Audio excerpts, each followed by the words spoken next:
Alors, on va parler ici du cas particulier des banques. Les banques expriment toujours, en fait, leur taux d'intérêt de façon annuelle. Donc, je vais ici surligner que le taux d'intérêt est annuel. Donc, ça va être important pour tantôt. Alors, ici, on dit que nous, on augmente de 10 et ça, c'est chaque année. Donc, ça, c'est composé annuellement. Alors qu'ici, celui-ci, c'est 9,8 mais ça va être à chaque 9 mois. Ici.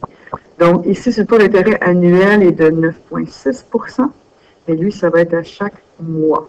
Donc, on veut savoir quel est le placement qui est le plus avantageux. Donc, ce serait bon à ce moment-là de se faire soit une table de valeur, soit un graphique, soit une règle.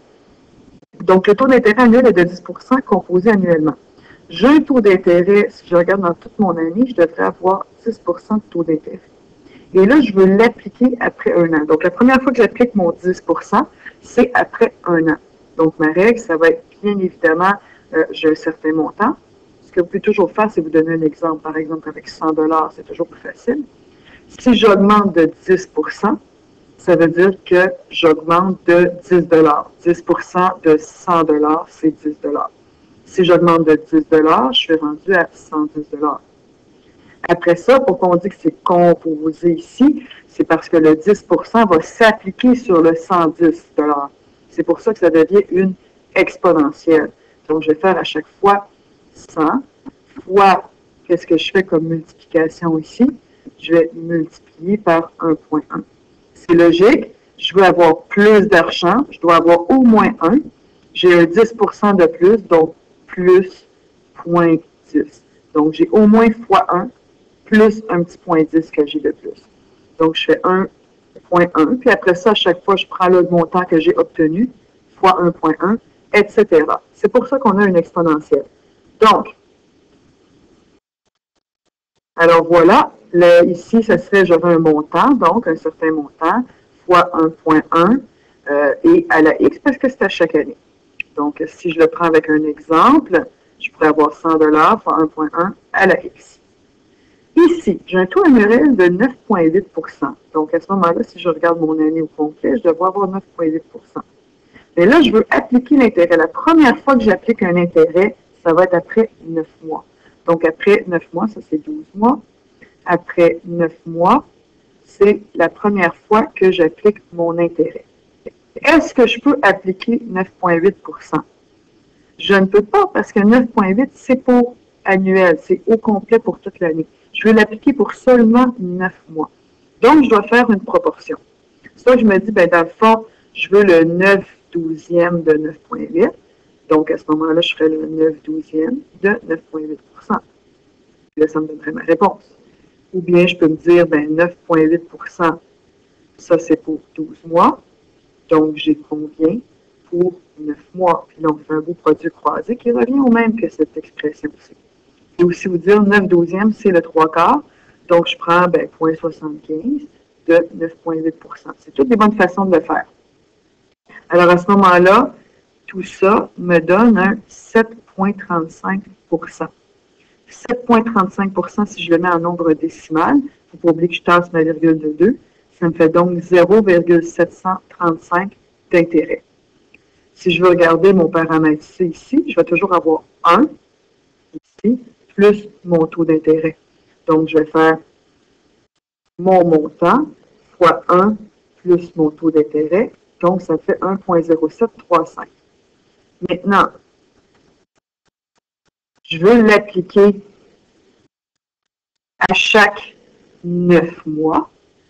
Donc, une façon de le voir, c'est que la première fois que j'applique mon intérêt de 7,35 c'est quand, évidemment, je vais faire fois 1,0735. Donc, 100 fois 1,0735, ça me fait 107,35 C'est la première fois que je l'applique. Cette première fois-là, c'est quand mon X vaut 3/4 d'année. Donc, si je parle d'année ici, mon X ici vaudrait 3/4 d'année. Donc, si je remplace mon X par 3/4, ben moi, je veux quand même que tout mon exposant va être 1. Parce que la première fois que j'applique ce facteur-là, ben, c'est après 3/4 d'année quand mon X vaut 3/4. Donc, je veux juste faire 100 fois 1,0735. Donc, mon exposant doit être 1, logiquement. Quel doit être mon B? Ben, B multiplié par 3/4 doit me donner 1. Nécessairement, il faut que ce soit l'inverse. Donc, mon B ici doit absolument être 4/3. Donc, j'ai ma règle. C'est-à-dire que mon 3/4, c'était mon X ici. Et voilà, et j'ai trouvé mon B, donc j'ai ma règle pour la deuxième situation. Une autre façon aussi de le voir, hein, c'est que après 1 an, si je remplaçais mon X par 1 an, bien, mon facteur est déjà appliqué une fois, puis il est encore appliqué une certaine partie. Si je regarde ce qui reste, il me reste 3 mois, et avant ça, 3 mois, dans le fond, c'est quelle partie de mon 9 mois? Bien, 9 mois, je peux le diviser en 3. 3 mois comme ça, donc 3 mois, c'est le 1/3 de 9 mois. Donc, j'applique après 1 an mon intérêt une fois et 1/3 de fois. Une fois et 1/3, c'est bien 4/3. Donc, c'est une autre façon de le voir.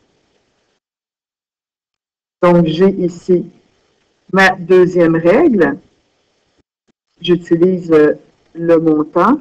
À ce moment-là, j'ai le montant ici avec un exemple concret. Donc, ici, c'est un exemple concret. Ici, j'aurai mon montant. Le dernier, c'est le même principe. Donc, 9,6 %. Si c'est à chaque mois, donc à chaque mois, si je prends mon 12 mois ici, à chaque mois, c'est une infime partie. En fait, ça va être le 1/12e. Donc, si je veux cette proportion-là, il faut donc que je divise mon 9,6 % par 12. Ça va me donner 0,8 %. Si je mets ça en nombre décimal, il faut que je retire de 2. Donc, je vais avoir 0,08 %. Comme je dois rajouter 1, 1 plus 0,08, ça fait 1,008. Puis, je veux l'appliquer à chaque mois. Donc, dans 1 an, je vais l'avoir fait 12 fois. Donc, il faut absolument que mon B soit 12. Une façon de le vérifier. Si je remplace, je vais le remettre en bleu ici. La première fois que ça s'est appliqué, c'est quand j'ai 1/12e d'année. Donc, si je remplace mon X par 1/12e, 12 divisé par 12, ça fait 1. C'est bien la première fois que ça s'est appliqué à un 100 $, par exemple. Pour déterminer ensuite quel placement est le plus avantageux, ce que vous pouvez faire, c'est vous faire une table de valeur avec, par exemple, 100. Donc, je peux effacer peut-être celui-là ici. Vous faites une table de valeur avec 100. Puis là, vous pouvez voir qu'est-ce qui est le plus avantageux. Une autre façon de l'évaluer, c'est plus votre C est grand, plus c'est avantageux parce que plus ça monte rapidement. Donc ici, je sais que mon C est 1,1. Si je fais 1,0735 à la 4/3, et je vais obtenir 1,09 quelque chose. Alors qu'ici, si je fais 1,008 à la 12, je vais avoir obtenu 1,1003 quelque chose. Donc, lequel est le plus avantageux? Ça va être celui-là. Voilà.